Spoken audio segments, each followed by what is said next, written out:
ففروا إلى الله إني لكم منه نذير مبين. Setelah itu penulis rahimahullahu taala di sini berbicara terkait dengan dakwah. Ya. Dan bukti. Terkait dengan bukti. Ini terkait dengan tuntutan dan bayyinah, buktinya.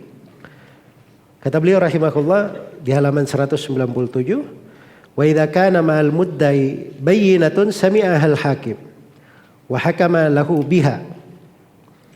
Iya. Dakwah itu tuntutan ya. Tuntutan. Apa itu menuntut? Dia mengabarkan suatu kewajiban atas orang lain. Di hakim atau di mahkamah. Ini orang harusnya begini, orang ini harusnya begini, orang ini begini. Nah, itu dia kabarkan suatu hak atas orang lain, itu dakwah namanya, itu tuntutan. Itu tuntutan. Jelas ya? Kalau bayyinah itu bisa bermakna saksi. Bukti. Asalnya bayyinah itu sesuatu yang dengannya tampak kebenaran. Tampak kebenaran. Jelas ya? Kalau mudda'i itu tadi yang menuntut. Mudda'i orangnya yang menuntut.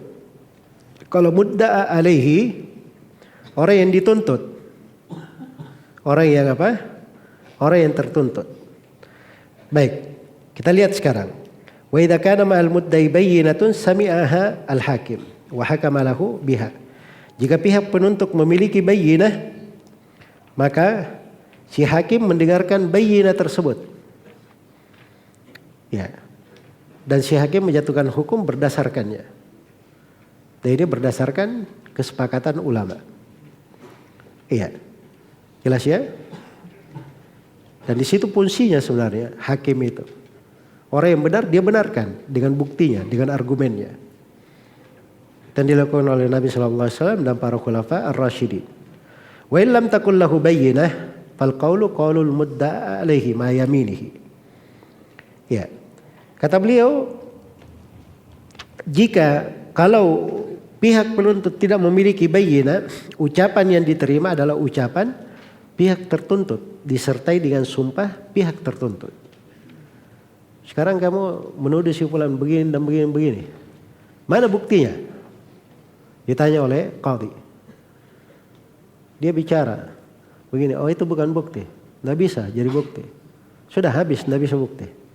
Jelas ya? Sekarang kamu yang dituntut. Apa tanggapanmu dalam hal itu? Maka dia pun bersumpah bahwa tidak seperti itu. Ada sumpahnya. Maka itu diterima oleh hakim. Sebab ini orang tidak ada buktinya. Tidak ada buktinya. Baik. Iya. Nah, itu begitu ya di pengadilan itu. Jadi bayyinahnya itu jelas ya. Hanya saja kalau tidak dipakai hukum-hukum syar'i di pengadilan itu banyak kekacauan. Seperti yang terlihat ya di banyak pengadilan yang tidak berhukum dengan hukum Islam. Itu subhanallah orang salah saja bisa benar ya. Ya, dari kata-kata, dari ini, dari ya. Baik, dia sudah jelas-jelas salah, bisa cari tempat keluar. Bisa cari tempat keluar. Sebab mereka ini semuanya hukum-hukum manusia. Jelas ya? Tempat tikungan, lubang-lubangnya itu banyak. Tapi kalau dia hukum syar'i, itu tetap. Mau kemana? Ada hukum syariat di dalam hal tersebut. Baik. Kata beliau, rahimahullah, fa innaka la'anil yamin ruddat 'alal muddai fayahlifu wa yastahiq. Bila pihak tertuntut tidak mau bersumpah, hal tersebut dikembalikan kepada pihak penuntut. Maka pihak penuntut bersumpah dan mengambil haknya. Si A dan si B datang ke pengadilan. Si A berkata, demi Allah, si B ini pinjam dari saya 100 juta. Apa namanya? Dia tuntut ya. Dia bilang si B ini pinjam dari saya 100 juta. Dia sumpah demi Allah. Hakim tidak terima sumpah dulu di depan. Tanya dulu, bukti kamu apa? Jelas ya? Ada bukti? Nah, itu di situ pembuktian. Periksa tidak ada buktinya. Baik, kamu si B dituduh minjam 100 juta. Benar? Dia bilang tidak benar. Coba sumpah kalau memang kamu benar. Nah, kalau dia sumpah demi Allah, saya tidak pinjam dari dia, selesai, dia menang. Jelas ya? Tapi kalau dia tidak berani sumpah, itu menunjukkan dia ada masalah. Dia ada masalah. Nah, barulah setelah itu dipinta lagi kepada si A. Dia tidak mau sumpah tadi ya. Si A, kamu berani sumpah bahwa kamu ada uang sama dia? Dia bersumpah, demi Allah, ada uang saya sama dia. Nah, maka di sini hakim memutuskan si A berhak 100 juta dari si B. Nah, itu maksudnya ya, penulis di sini. Baik. Kemudian kata beliau rahimahullah, wa idza tada'a syai'an fi yadi ahadihima fal qawlu sahibil yad bi yaminihi. Iya. Wa in kana fi aydihima tahalafa wa ju'ila bainahuma. Nah, sekarang ini kasus lain ya. Ini kalau dua orang sama-sama mengaku memiliki suatu yang berada di tangan salah seorang dari keduanya. Ucapan yang diterima, ucapan adalah pemilik tangan tersebut disertai dengan sumpahnya. Sekarang si A dan si B tadi ya. Iya, ada motor di tangan si B. Si A berkata, Pak Qadhi, itu motor saya. Ya, motor saya. Apa buktinya? Apa ininya? Itu sekarang sedang di tangan si B. Jelas ya? Maka itu sudah cukup. Dia dengan sumpah maka diterima. Atau motor itu di si A. Si A berkata ini si B mau mengambil motor saya. Motor ini di tangan saya. Nah, itu bukti bahwa motor itu benar punya dia. Jelas ya? Nah, sisa dikatakan kamu sumpah bahwa itu motormu. Nah, ini contoh ya. Ya walaupun sekarang itu susah ya di ininya. Bagaimana caranya motor itu ada BPKB-nya, ada ya kejelasannya untuk memeriksa bukti-buktinya. Jelas ya? Tapi kalau kita kasih contoh lain misalnya, itu sekarang banyak ya, misalnya uang saja 10 juta di tangannya, itu bisa diperiksa, banyak cara melacaknya. Ini ada nomor-nomornya itu uang. Ya, bisa dilihat itu uang keluar di mana, pernah berjalan di mana. Itu bisa diperiksa. Jelas ya? Bisa diperiksa dari sudut keamanan. Tapi kalau dia masuk dalam hal ini tidak diketahui siapa yang punya barang. Barang ini tidak bisa terlacak. Tapi ada di tangan salah seorang dari keduanya. Maka salah seorang dari keduanya yang berada di tangannya itu yang berhak. Tetapi dia bersumpah bahwa itu milik dia. Itu maksud dari penulis di sini. Baik. Sekarang bentuk lain. Hal tersebut dua-duanya ada di tangan mereka. Iya, ada di tangan mereka. Di tangan mereka berdua. Ya datang misalnya, ini rumah saya. Si B juga bilang ini rumah saya. Sama-sama tinggal di situ. Sama-sama tinggal di situ. Maka si qadhi meminta mereka berdua bersumpah dan rumah itu dibagi dua. Jelas ya? Dibagi antara mereka berdua. Kemudian berikutnya, kata beliau, wa man halafa ala fi'li nafsihi halafa ala al-bit wal qata'. Siapa saja yang bersumpah untuk perbuatan dirinya sendiri, dia harus bersumpah dengan bentuk pasti dan telah putus. Iya. Dia harus bersumpah dengan bentuk pasti dan telah putus. Iya.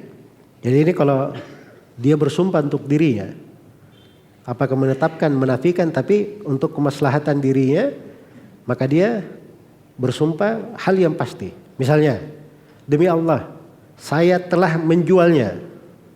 Jangan dia bilang demi Allah, mungkin saya jual. Ya, itu tidak bisa ya. Ada mungkin. Tapi dia pakai kata yang pasti. Ya. Atau dia berkata ini saya beli dengan harga sekian.